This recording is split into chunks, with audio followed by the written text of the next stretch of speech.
Hey, welcome to Tabletop Skirmish Games. I'm Lee, and in this video we're going to take a look at the Warcry Blades of Khorne card pack.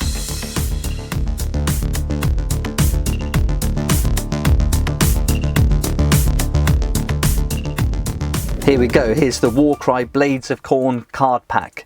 Now my son and I are thinking of getting the starter set for the Blades of Khorne and putting together a warband, but we thought we'd get the cards first just to check out what kind of fighters you get and how we think it'll play on the Warcry battlefield. So we've already opened these, but let's take a look at what you get inside.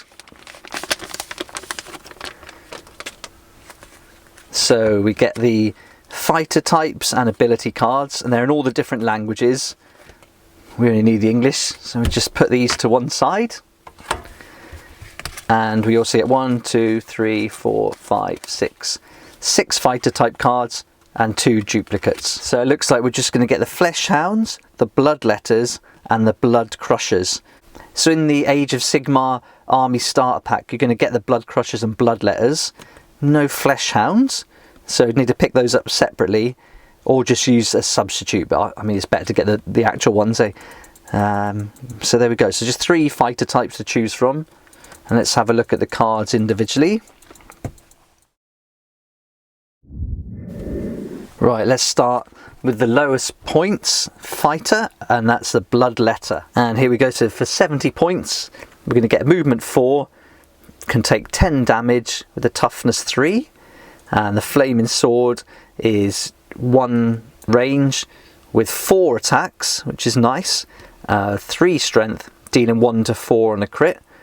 It looks like we get an extra ability even for this just 70 points, so let's check that out. So every member of the warband on a double is going to get blood for the blood god, and with this ability a fighter can choose this ability only if an enemy fighter has been taken down by an attack action made by them this activation. This fighter makes a bonus move action or a bonus attack action. And we also get, which is another double, a decapitating strike.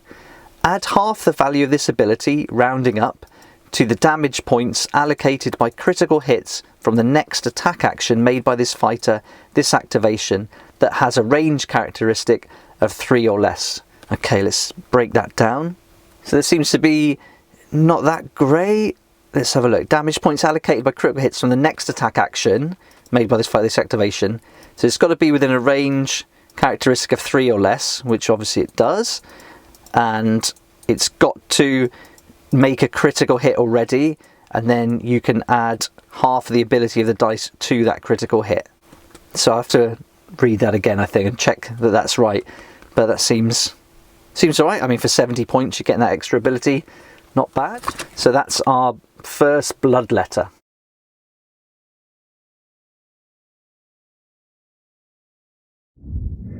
Okay, so we've got another Bloodletter here, but we're not getting given any separate names on the card, so I'll just have to do some research on this. But for 150 points, we've got a movement 4, can take 20 damage, toughness 3. We've got the sword, so 1 range, can deal 5 attacks, strength 4, dealing 2 to 4 on a crit. So with 5 attacks, 5 dice to roll, that's pretty good, and we get 2 abilities. So let's check those abilities out. So as with all the members of the warband, we've got on the double blood for the blood god, and we've got the decapitating strike, and then also on a triple this character here gets Locus of Fury. A fighter can use this ability only if an enemy fighter has been taken down by an attack action made by them this activation. Until the end of the battle round, add 1 to the attack's characteristic of attack actions that have a range characteristic of 3 or less made by visible friendly fighters while they are within 6 inches of this fighter. So here we go, another ability that is kind of creating that frenzy. Once an enemy's taken down, the kind of other warband members around this one get empowered and they can add to their characteristics, but this isn't going to go to those other kind of ranged weapons, just to the kind of hand-to-hand up-close fighters. So I think this is the leader. Sorry I don't have the name, I'll have to check that out, but that's our second Bloodletter.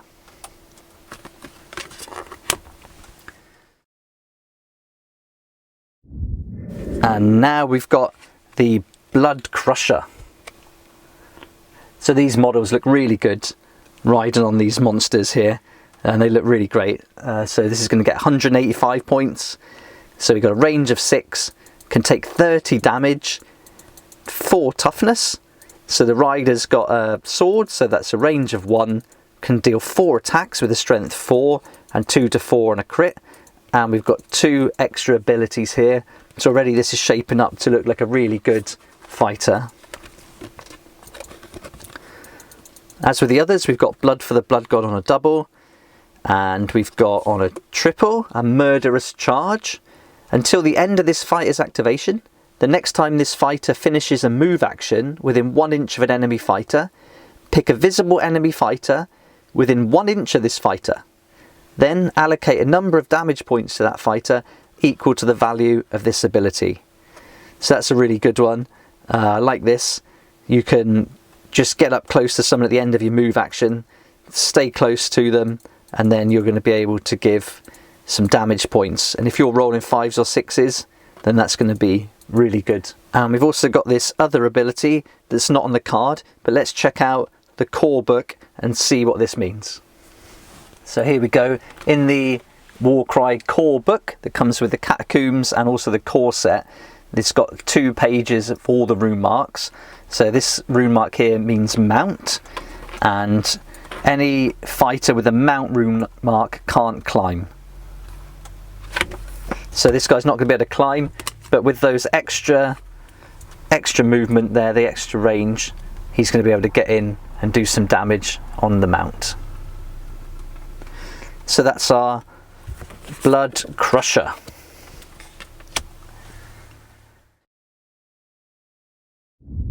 And we've got another Bloodcrusher, and this one I guess you could use as your leader at 240 points, and we've got a range of 6, movement of 6, sorry, 35 damage. That's a lot of damage this miniature can take, and toughness 4. We've got the sword, so looking at range of 1, a nice 5 attacks, strength of 4, dealing 2 to 5 on a crit. So that's really good, really strong, really tough, and can take lots of damage. We've got 3 ability rune marks there, so let's take a look at those. Here we go. So just like all the other Warband members, on a double, Blood for the Blood God, and like our other Bloodcrusher, on a triple we've got the Murderous Charge ability, and like our Bloodletter leader, we've got a triple Locust of Fury. And I think it'd be really fun to play with this guy here, and then maybe 3 of the others, the other mounted Bloodcrushers, and then take on this kind of cavalry warband. That'd be really interesting to play. I think could you have 4? Yeah, you could have 4. So you could do 4 of these and 1 leader. So you'd have 5 mounted cavalry coming at you, and that'd be really fun to play against. So there we go. That's our Bloodcrusher leader.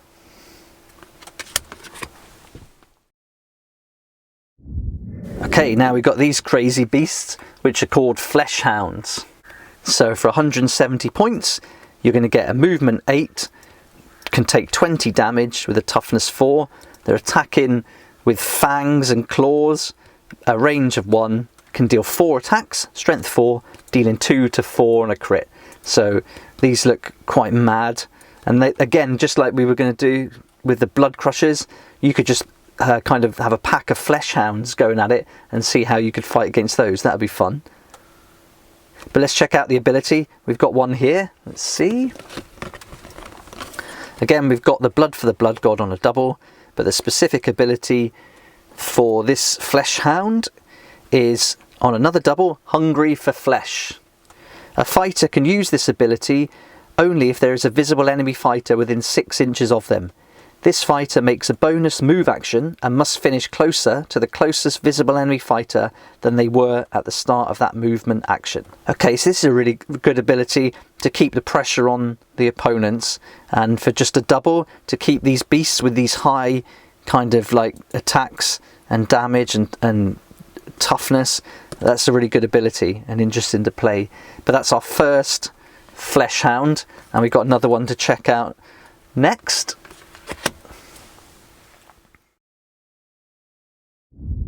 And here's our next Bloodhound. And this would be like the leader. So if we had a pack, again, you could have 4 Bloodhounds with the leader as well. So 5 in the pack.